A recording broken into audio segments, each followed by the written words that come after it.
Welcome to the Rise and Flow podcast with me, your host, Elaine, a 5-1 manifester and the goddess of fun. This is a space where we go deep into unlocking your magic so you can step into your power in your life and business.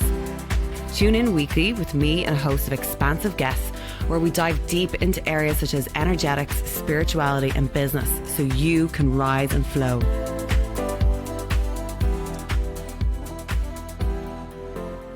Hello, beautiful soul. Welcome to a new era in the Rise and Flow podcast. It has been a while coming, a while. I know in this last 2 years, I have dropped some episodes here and there, but I've been very much in a big season of deep personal transformation. And yeah, I was waiting for this urge to come back to get visible again and share in a more consistent way, but also not apologizing for my consistency because I'm here to lead by example. And for a manifester, we work in cycles. We are absolute in a dance with the void quite often. And I want to talk about this today, share a little bit about my own journey, but also the wisdom I've collected from navigating this void, which was the biggest I've been through, and how we can lead through the void for ourselves and things that we should not be doing in the void because it delays the amount of time that we're hanging out in this subliminal space. So firstly, what is the void before we get stuck into my story is the void is the liminal space between who you were and who you are becoming. And this is the window where most people sabotage and they'll try and cling back to old behaviors, safety, comfort zone, old ways of doing things because they haven't built up enough trust internally to surrender because we are so conditioned. Consistent growth is just totally glamorized. And that's actually not how anything works. It's not how business works. And it's definitely not how we grow businesses and as personal brands, for sure. And when the ego is coming in and it's trying to make us force, we are absolutely blocking real aligned flow and the quantum leaps that we all crave so much.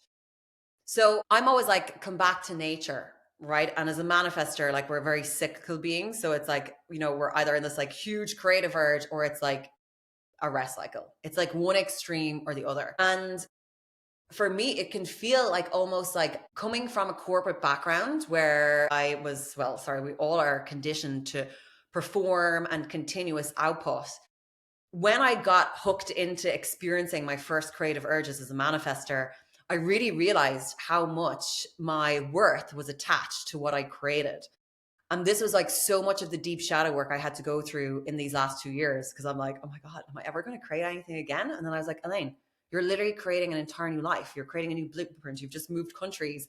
Your husband has just left corporate. We're literally creating this completely different new blueprint for ourselves, our family, our businesses. And that doesn't happen overnight. And it doesn't happen by hustle, for sure. So for me, if you've listened to all the older episodes, 2 years ago, I sat with ayahuasca, and after experiencing pregnancy loss, and I came to Mallorca to do an ayahuasca ceremony, which opened up this whole big bucket of ancestral healing. And I was also doing it because it was the beginning of my Aries nodal return. So we reach a couple of points in our lifetime that it'll be a intense period of growth, which is when we approach 30, our Saturn return. Generally, life will happen for us. Everything in life is happening for us to realign with our soul, our purpose, our destiny. And then also when we have nodal returns, and this will impact different houses within our astrology chart. For me, it was an 18-month window of one, I had to lean into identity. So complete identity, death, rebirth, and lean out of my South node, which is in Libra, which was all my past life karma, which was the ancestral work that happened. So this sounds very vague, esoteric, but in a real world situation, as I explained, what happened for me was when we decided to move, we acted quite quickly. We didn't spend 1 year planning the move. We just were right, we've got the opportunity now, let's go. And for me, I took on the role of the provider, which was another identity shift for me. And then I also ended up taking on the role of a carer through circumstances that happened at the time.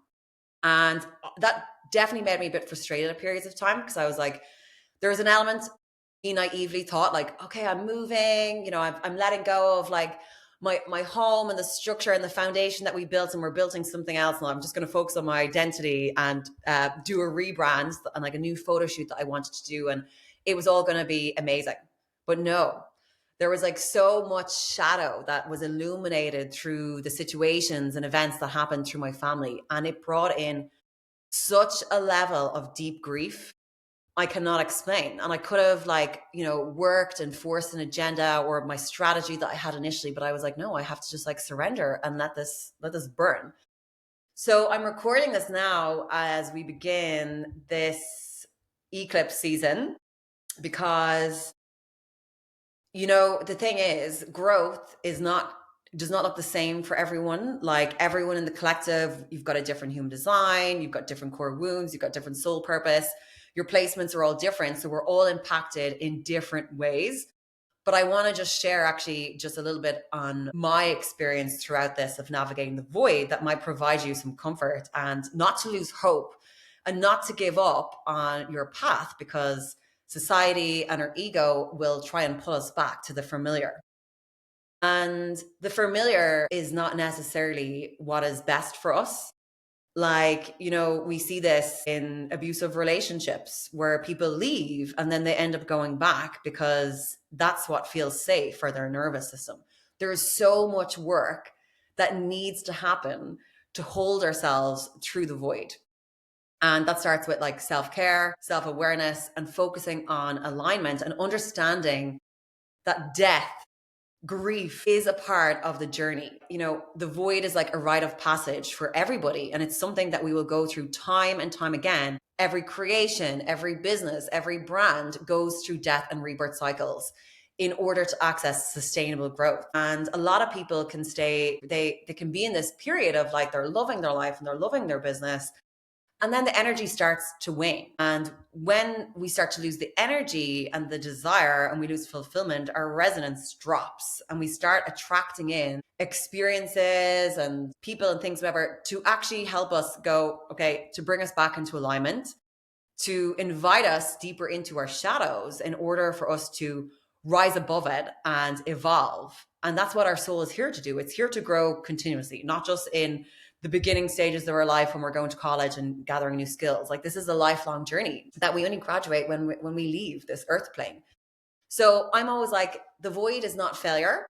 It's not stagnation. It is not weakness. It is a really, really, really potent period of time. It's like the sacred pause before the bloom. And if we go back to nature, and as a manifestor, I spend a humongous time in nature, and I'm always getting inspired, like going through the seasons, and like, winter is barren. Like, we're approaching autumn now. The leaves are starting to fall off the trees. It's shedding. Then we go into a winter phase that looks like it's stagnant, but it's not stagnant. This is where all of the rose, it's growing its roots into the ground deeper and deeper and deeper before in the spring, it starts to come above the soil until it gets into its full bloom in summer. So during the winter phase, which is our void, we need to be nurturing the soil. We need to be watering the soil. And this is where our time for ourselves is, like, we need to be taking care of ourselves. It's like creating the spaciousness to allow what is meant to come in next to bloom. And in order to do that, we need to clear whatever is not working. And that requires reflection, radical freaking honesty, and letting go, surrender. And then that's when we welcome the new. So I know some of you have been around since the beginning of the launch of this podcast, like 4 years ago, or since I started business 5 years ago. And like, you've watched me go through so many cycles.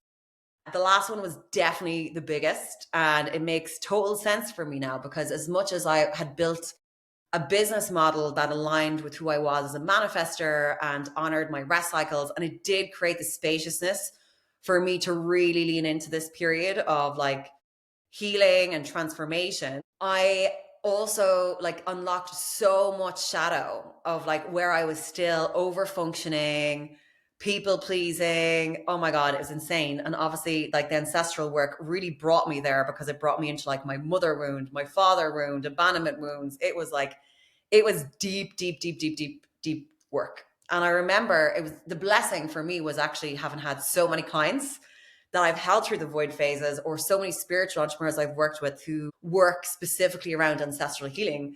And I used to be like, oh my God, was like, what they're going through is so tough. I was like, I really empathize with them. I'm like, thank God. I was like, I've done my inner child healing. But no, healing happens in layers. And yeah, it was pretty big for me. And so then when I did get to a point of the creative urge, energy came back. It came back for a period of time. I actioned a lot of stuff. And then I went back in again for another layer of shedding. This was around the last eclipses. I think it was like around March. So like because the nodal return is actually really a 24-month window. I'm so thankful that this eclipse is actually like not really affecting my chart. Because I'm like, right, this is my go time.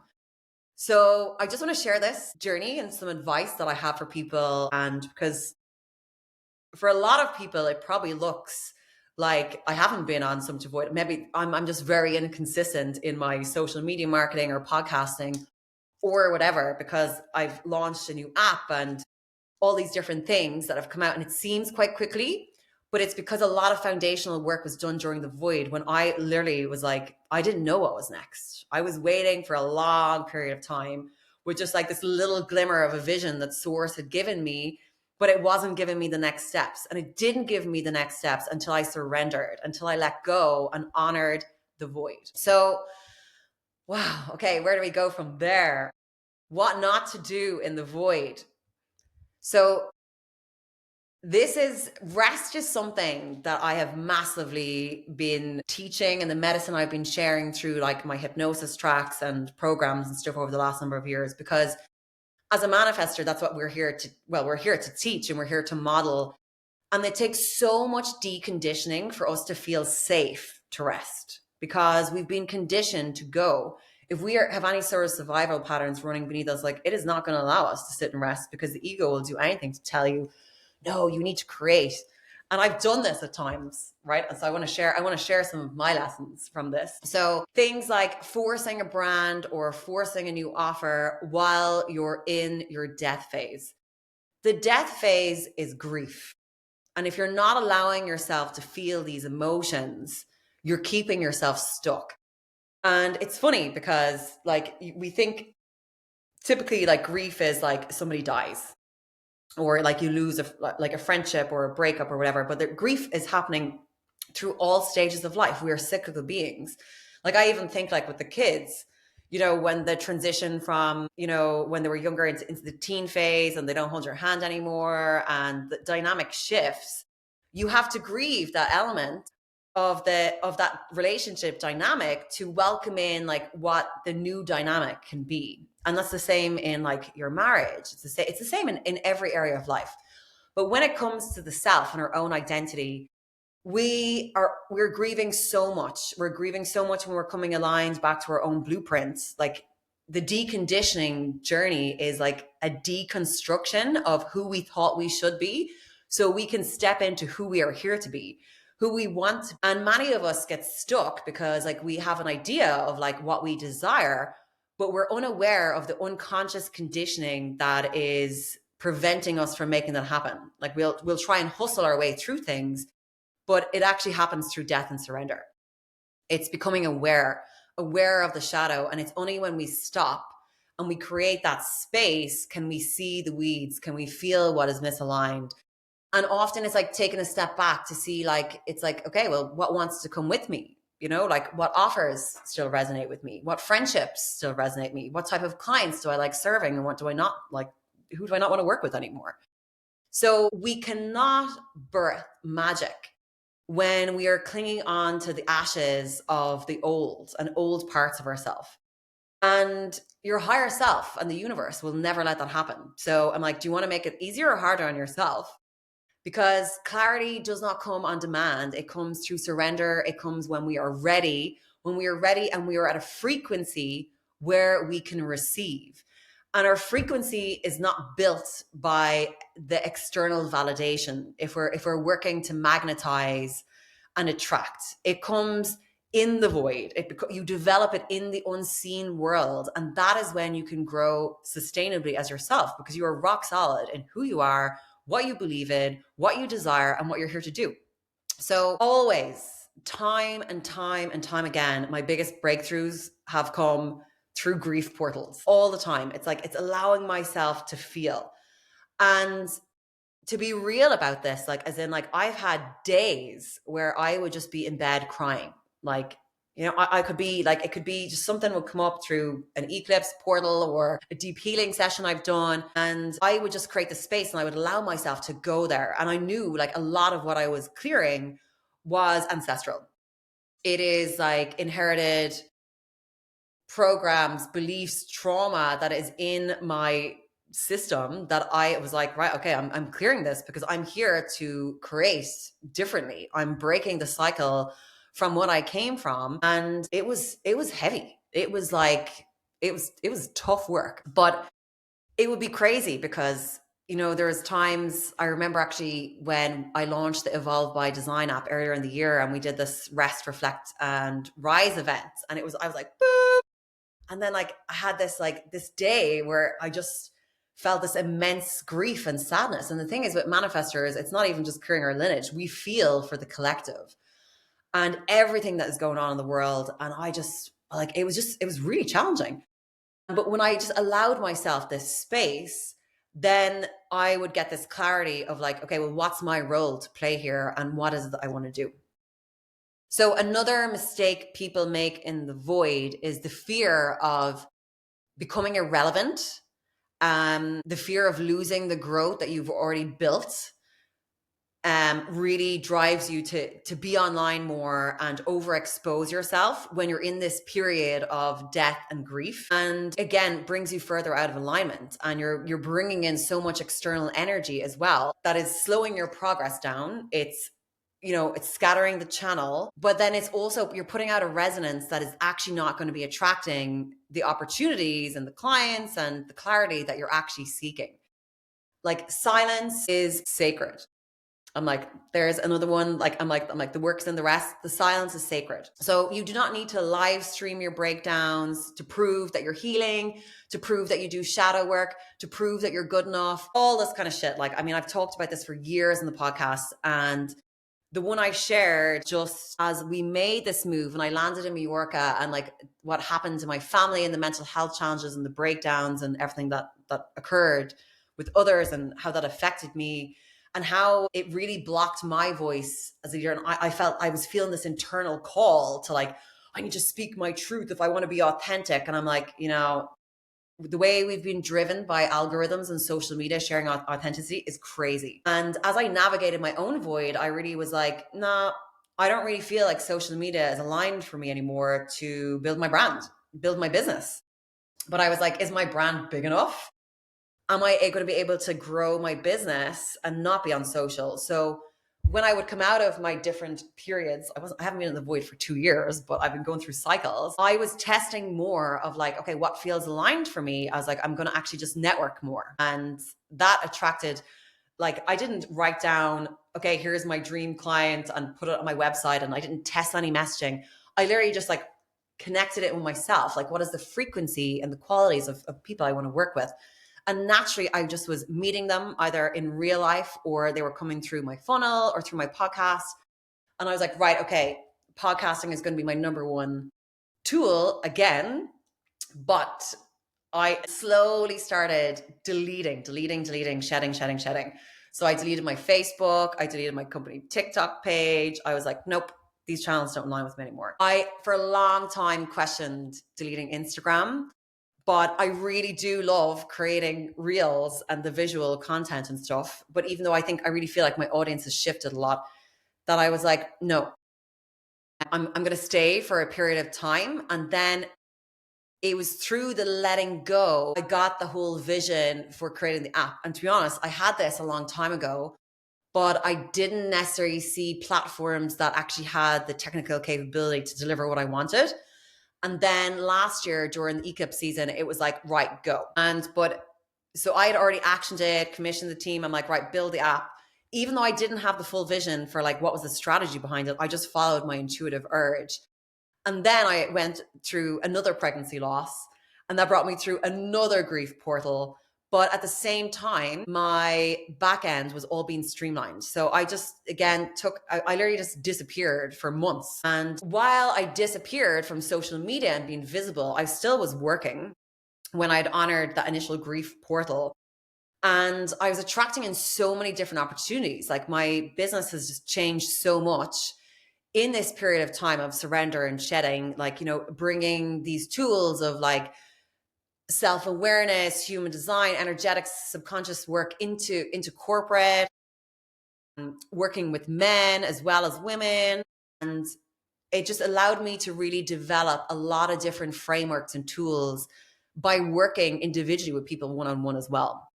And it really just like changed my opinion of like launching. I just really just got lit up by the strategy and the insights that were coming through this period. And my soul was just like, yeah, you're coming back, but you're not coming back to do business the way you did before.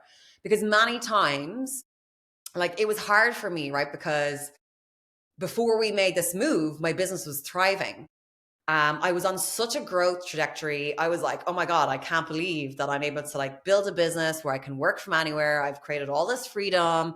I'm following my manifestor strategy and informing and just talking, sharing my truth. And it's like magnetizing all these amazing opportunities to me. My podcast was like top 5% shared globally in like whatever year 2 or year 1, I can't even remember. And it was very, very difficult to be like, to let that go. Because I was like, will I ever be able to recreate that again? And many times I recorded stuff and I just never published it because I was like, no, it's shit. I was like, I'm forcing this. And I really had to like coach myself out of self-sabotage like many, many times, as I know many people do. But the thing is, I already had proof.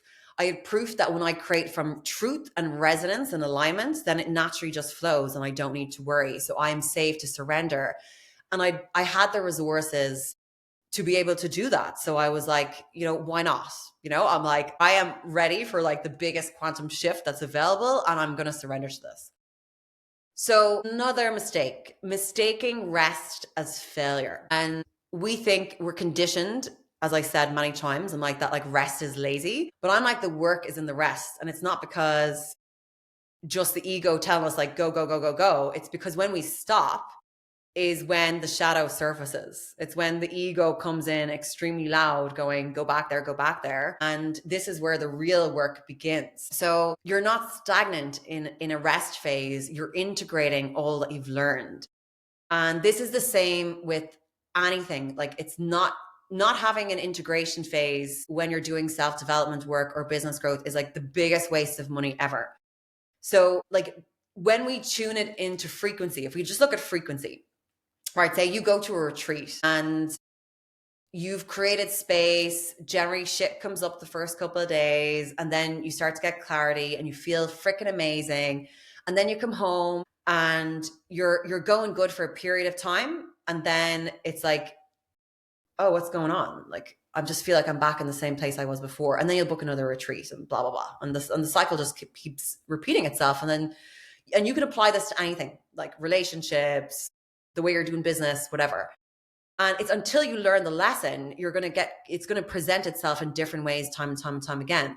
And the purpose of integration is that you will be getting tests that is going to say, are you going to do the old behavior and go back to old patterns? Or are you going to rise above it and follow your higher timeline? Like follow the path of alignment. So through doing that integration work, which is like potentially an old friend comes back, or an ex comes back, or a client comes, or maybe it's a different client that challenges that same behavior that makes you feel like you want to overfunction because you have a deep self-worth wound or something. And it's like, are you gonna go back to your old behaviors of overgiving? Or are you gonna like put a boundary in place and rise above it?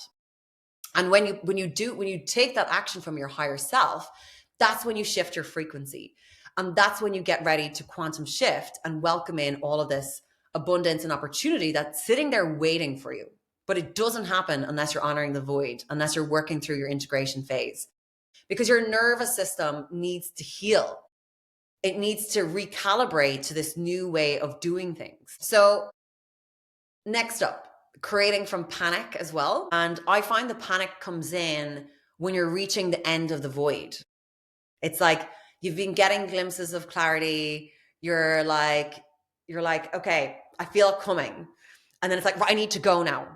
And generally this is always driven by money as well. It's like, right, I need to go. I need to prove to myself, whatever. And that's remnants of scarcity programming coming in, right? So it's like, let the energy build, anchor in the energy, and then go. And that's feeling into your body. And this is where like self-awareness, your human design blueprint comes in terms of like using your authority. Like if your sacral says go, it's go time. If it doesn't, it's like, sorry, honey, you've got to wait to respond.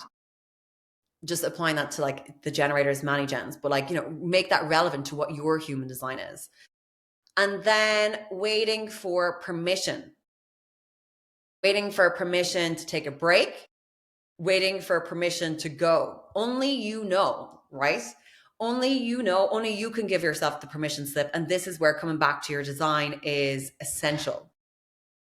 So, what can you do in the void? So, if you are a projector, well, it kind of applies for the generators, mani gens as well, because you have to wait to respond. There's an element of waiting. And nobody likes this. Like I like through my years of mentoring and coaching people by design, when I'm here going like, no, you need to take a break and wait. People are like, what?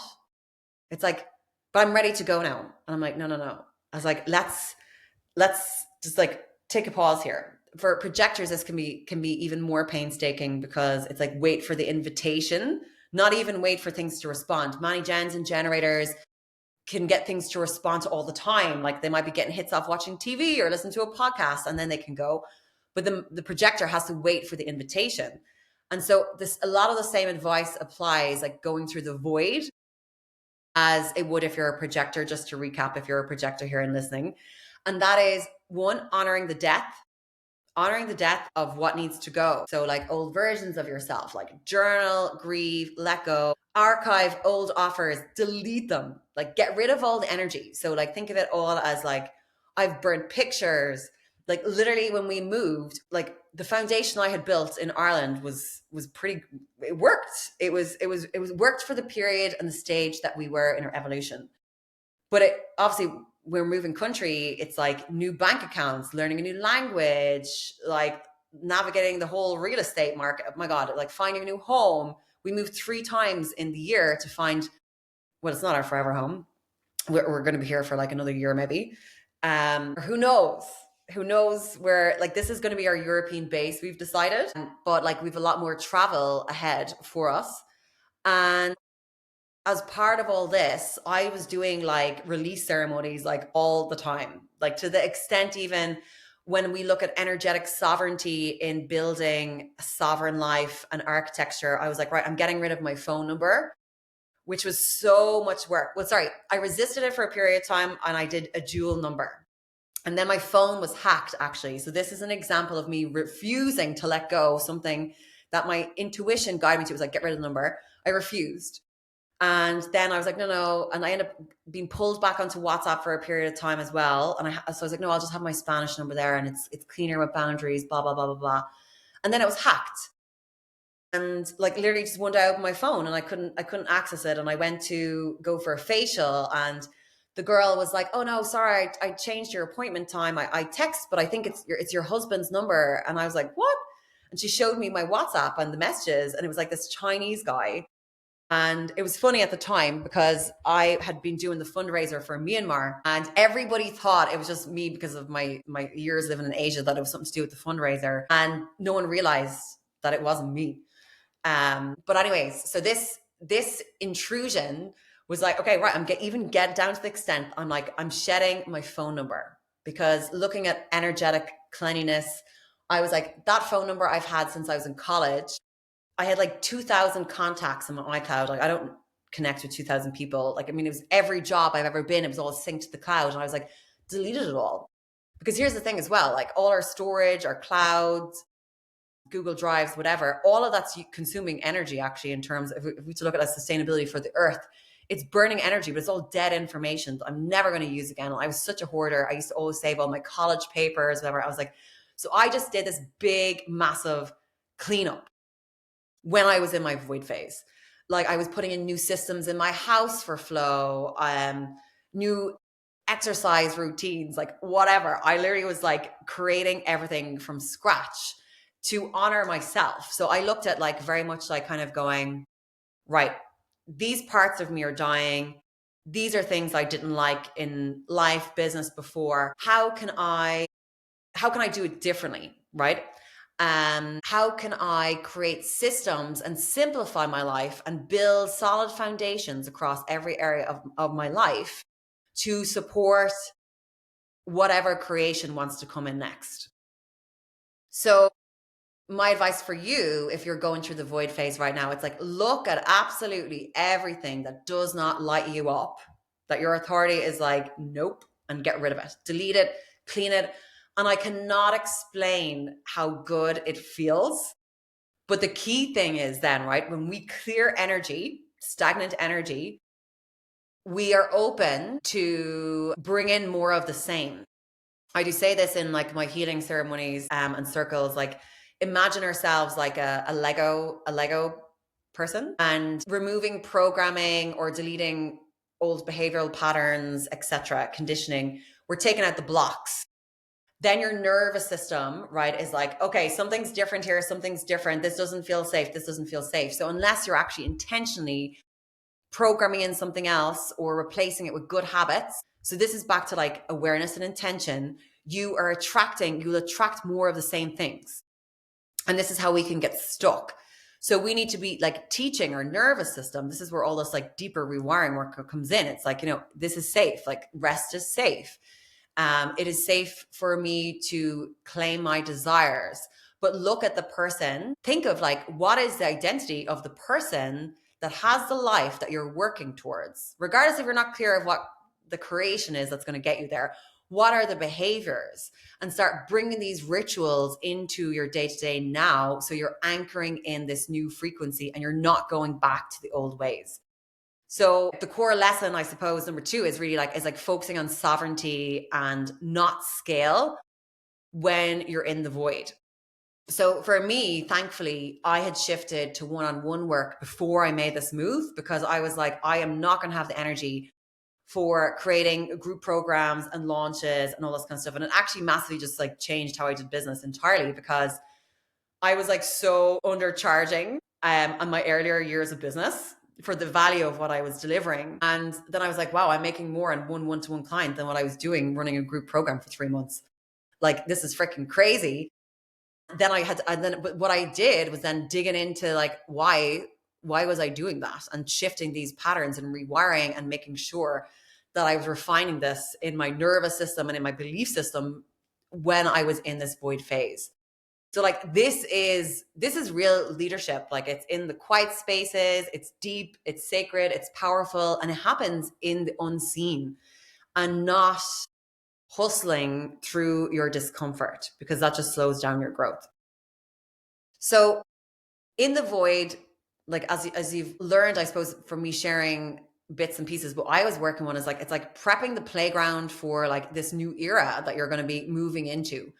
So I always reference this back to the pandemic, actually, because I remember, like, I mean, my conscious sun in human design is the gate of growth, which is like 70% of my energy. And this is actually where my one-to-one work brought me hugely over the last couple of years, was helping people like build their brand and their business models based on their human design. And so obviously I leaned it up to myself. So I was like, well, okay, I don't know. What am I going to go back more into the healing work of like the oils and the energy work, or do I drop coaching altogether? Like, because there's a lot of things in the industry that didn't feel aligned for me. And I was like, look, back to my blueprint. I'm like, evolution. The gate of growth is my conscious sun. This is what my soul is here for. And I just got this whole big drop on like the brands that was here, that's going to be part of my new era. And it was like, build the app.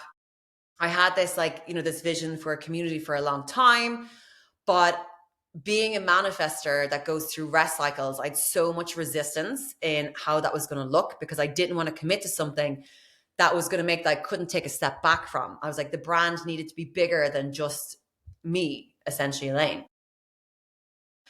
Then obviously, when my husband obviously stepped on his purpose path as well, and for the first year, I refused to do any work with him. I was like, nope. I was like, you are going to go through a big, big, big death when you finish corporate. And like, I was like, take 6 months off, just focus on deconditioning. Do not look at business. He took some of my advice and not all the time. And that became very challenging. But for me, I was like, you're going to have an identity death. All of your wounds are going to surface. And this happens to every single person, by the way, when you leave an old identity, or particularly when you take a big step like leaving corporate to follow your purpose path. It's totally fucking glamorized on Instagram, going like, oh, you want to have your dream life, leave corporate, be an entrepreneur. And yeah, like you're going to be like sipping pina coladas on the beach and like working from your laptop. And it's like lies. I've been to like many digital nomad spots around the world, and like people are just hustling like motherfuckers. Because while they might be looking at the sea, they haven't faced the inner work, and they try and hustle through the discomfort. And this is where I developed my whole SaaS success framework and for us how to redefine sex, redefine success by the first pillar is being self-mastery, and that begins through self-awareness. So for me, I was like, babe, you need to work on your own identity. You need to like really get clear on who you are, why you're here. And then a time will come where we can create together, because I've seen it. I've coached so many people, and particularly, well, I've obviously worked predominantly more with women, that they come out into their purpose and they start collaborating with not really fully understanding themselves and their own patterns. And they build these codependent collaborations, and like there's unresolved sister wounds and witch wounds and all this kind of stuff. And it's just like, it just ends up like bringing them to a big bust up and a period of misalignment in their business. But however, again, this is happening for everybody. It's like through the shadow, you will find your light. It's not chasing the light that's going to bring you sustainable success. So anyway, I'm on a bit of a tangent here. We reached that point through a lot of growth, a lot of healing, a lot of like deep self-awareness work. And then we decided to birth the community section within the Evolve by Design app together. And like Johnny went through like huge identity shifts in this time. Like it's like deconditioning for everything what society shows a man should be the provider and sacrifice himself for the family and not be in touch with his emotions, etc. And through that, then he actually, when he let go of the things he felt he should be doing, then the evolving man came out, and he was like, he got really clear on like, his deeper purpose in evolving consciousness. And yeah, it was like, right, okay, it's go time. So that none of this ever would have happened without the deconstruction, without the healing, without the pause. Like it didn't come from sitting down in boardrooms planning strategy for weeks on end and hustling and all this kind of stuff. Okay, next piece. Letting desire lead. Your desires are your dreams. Your soul is never having dreams unless it was meant for you, right? Well, I'm talking like desire, not like just like wants that we feel like we should want, like the house or whatever. It's like getting really clear on what your soul wants. And in order to do this, so for me in the void, like to actually bring a bit more joy and hope through this without making it sound like it's a complete fucking shit show, I had a ball of a time. Like, I mean, so yeah, I think to go in terms of the void for me in this particular transformation, I literally was like building a new world and the old world was collapsing at the same time. So I was having immense periods of joy, but I was also going through some deep, deep, deep soul level grief at the same time. And this is the thing, like life is duality. Both of these things exist at the same time. Without sadness, we don't have joy, and vice versa. If we go through all the emotions, they all have a spectrum. But the thing is, I think it's allowing yourself and giving yourself the permission that both of these things happen at the same time. I think in some of my earlier podcasts, I've talked about this in terms of like when people begin their healing journey, a couple of patterns that I notice is one, High performers, over functioners will dig into their healing like it is a fucking project. And it's like, right, I'm going to dig, heal. And then I'll get through this. And that's also a mistake. The strategy is lean into your desires. And that begins with a discovery phase in the void. So, like when I moved to Spain, and I mean, I had done already 3.5 years, 4 years of like solid deconditioning. I was like, wow, this culture, like people live so present, like so present. And I had really good digital boundaries before then, but like this is a different ballgame. I mean, I never, ever, ever go out and buy coffee and like walk down the street to go somewhere drinking a coffee now. I'm always just like, I'll go and I'll sit with my journal, or I'll just sit and I'll people watch, because like you don't see people walking around with disposable cups here. And it is how much it just is. Spain has just been voted as the most fun place to live in the world, and I absolutely contest that, because they have celebrations for absolutely everything, and quite cultural and quite spiritual as well. Like maybe if you follow me on Instagram, you've seen some of the stuff I've shared, like the fire ceremony that they do, like is one of the best things I've ever seen. And we were like burning all like stuff in ritual with like 1,000 people at this event, and I'm like, it's just incredible. By I was just like trying all things, and I think I've talked about this before, like in other episodes, of like having an undefined G center in human design, which is like our concept of self and our direction. And when it's undefined, when we go into environments, it can almost like become us. We become that if we're not aware. And when I kind of left corporate and went into spirituality, it felt like this safe space at the time, where I was like, oh my God, because it was an aspect of myself. I hadn't connected with my spiritual side as much on my soul. So I just was like, classic me, like all in. But then I started to lose parts of myself, because I was like, yeah, I'm really digging all this like cacao ceremonies and, connecting with myself and sharing circles. But actually, I am missing the girl that gets dressed up and goes out with her hair curled and nice earrings and jewelry, and goes out and has cocktails with her friend. And even myself and my husband like completely reinvented our relationship here, like in terms of like dating. And this is specifically like when we were choosing location, there was an element of us like, oh, let's go out to the countryside to a beautiful finca overlooking the sea. And I was like, no, I want to be at the edge of the city. I live right across from the beach. I walk 20 minutes into the old town, which is so full of history, which really anchors me into like sustainability and just the essence of life and the beauty of creation, because it's just so magical around where we live. And it was through all of these desires, exploring these parts, I was able to decide what was for me and what wasn't, what was aligned and what isn't, because I'm obviously living by my human design, follow my strategy and authority. I tried on a lot of things that didn't resonate with me and didn't feel hung up about it. I'm here like, no, I'm like, this is cool. I'm here to experience. And then through all of this is what welcomed clarity and brought me back to blooming again. So then is trusting your own timing over the algorithm that is presented to us. And I think I remember at times, like, when I go through the void or rest cycles, and you go onto Instagram and you're seeing all these other creations that people are doing. I'm here going like, shit, well, if they're creating, like, I mean, what's wrong with me? I must be ready to create now. And no. And the thing is, like, I mean, our algorithm is being fed to us all of the time on social media. So I have a really good podcast that I shared a couple of months back on like why I unfollowed everybody on social media. So this was a huge, big part for me as well in this rebirth. Was, well, first of all, as manifestors, which I explained, we are not here to respond. We create directly with source. So I'm not getting my inspiration by looking what other people are doing or what's going on or whatever. I'm literally we create with source is where the downloads come. By being out in the environment and just living, I was getting so many mirrors, like of things, of people, of seeing patterns, of seeing problems. And then it was in my periods of like rest, I was getting all these different ideas of things I wanted to create, and I was getting the clarity again. So it's reminding yourself that like your timing is so unique to you based on your design, based on your astrology. Like the planets influence everybody differently. So not everybody is going through a death phase right now. Like, I mean, this is eclipse season.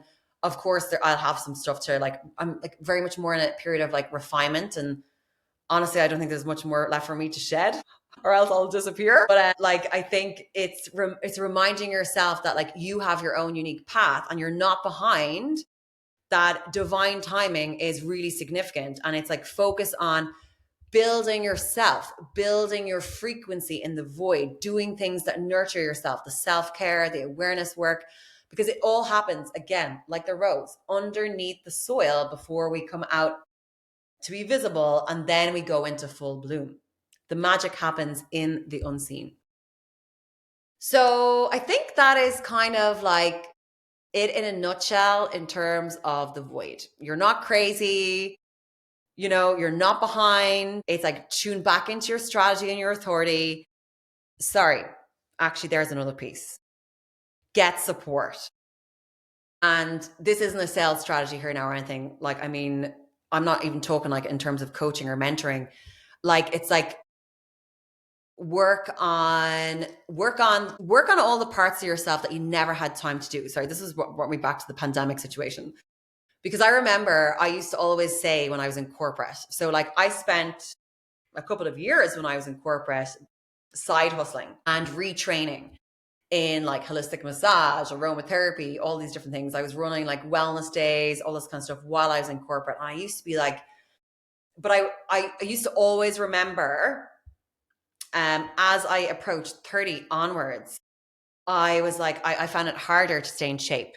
And every fucking year I was writing, oh my God, my goal this year is to get back to 60 kilos. But what was happening was that like it was slowly just my weight was just slowly increasing. And like even though I was exercising, all this kind of stuff. And I was like, what the hell? And I remember I used to be like, oh my God, I wish I didn't work full time. I wish I had more time to work on myself. But then the pandemic came. I was like, imagine a period of time, like it's not holidays, like where you just have a couple of months where I'm like, I'm not seeing people, I'm just gonna focus on me, blah, blah, blah. And the pandemic came and it gave us our first taster of this. And a lot of us thrived during this period of time, even though it was challenging, because we had peace, we had space, we had time to reflect. And I really did work on myself in this time for the first couple of months until I started doing business. And I started working on myself more and my house. And I was doing all the things that I never got to do. Like, it could be like hanging the picture frames or organizing your wardrobe the way you want it. Like, I'm just talking about these small tasks. Like, this is shit to be doing in the void. It's like, sit down and write a list of all of the things that you complain about that annoy you, and then start tackling these and keep that list there, because you're not going to be in the void forever, and you can go back and do more iterations, like when you go back into the void again or when you've got downtime. But this is how you can capitalize on the void. So when I was going to this, I was like, right, okay, I'm hiring myself a personal trainer. I actually assigned myself a budget for transformation, but I have a different episode than this coming.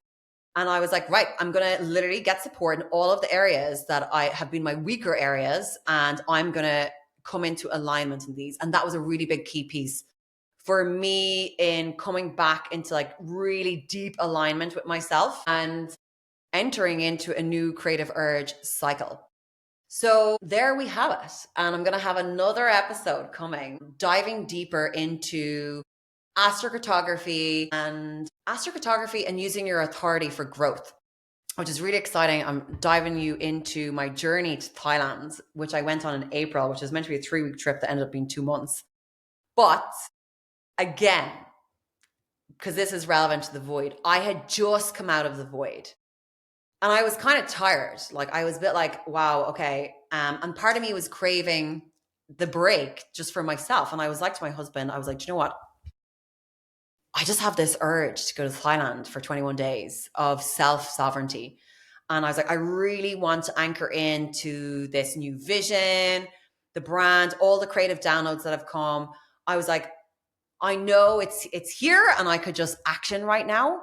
But I was like, I really feel like I want to approach this new era of business with this different level of devotion and sovereignty. So off I went for like this 21-day journey, and I was like, I'm gonna do like a massage every day and blah blah blah. Lots of mad shit happened, like crazy. And I really wanted to just like have fun playing with my human design, following my intuition. And it was kind of like a homecoming for me. And this is my last bit of advice, and then I'm gonna finish on the void, is celebrating yourself for all of the things, for the letting go, like celebrate these things, celebrate going like, boom, I didn't repeat that pattern, celebrate it. like literally rewire your entire subconscious. And it's giving yourself proof that's actually helping rewire your nervous system then. That's like, okay, this is safe, this is safe, this is safe. And when I left the corporate world 10 years ago, my biggest fear was, even though I knew it wasn't aligned for me long term, I knew I wanted to achieve big things, but I knew I would never enjoy being a mother if I was working that much. So I would either have to like become like, only one person, particularly working as expats, only one of the people worked. And I was like, I'm not willing to do that. And I was like, I'm just going to have to find a different way. But I was giving up business class flights, my apartment paid for, tax-free salary, all these beautiful holidays to villas, hotels, the whole shebang, all the travel. And I was like, will I ever be able to provide this quality of life and the standard of living working for myself? And it's only when you obviously start working for yourself then you realize you're wearing so many masks of performance in corporate, and you're kind of going like, shit, actually I really need to rebuild my entire identity. And for me, I was 5 years out. I am going to celebrate the fuck out of myself.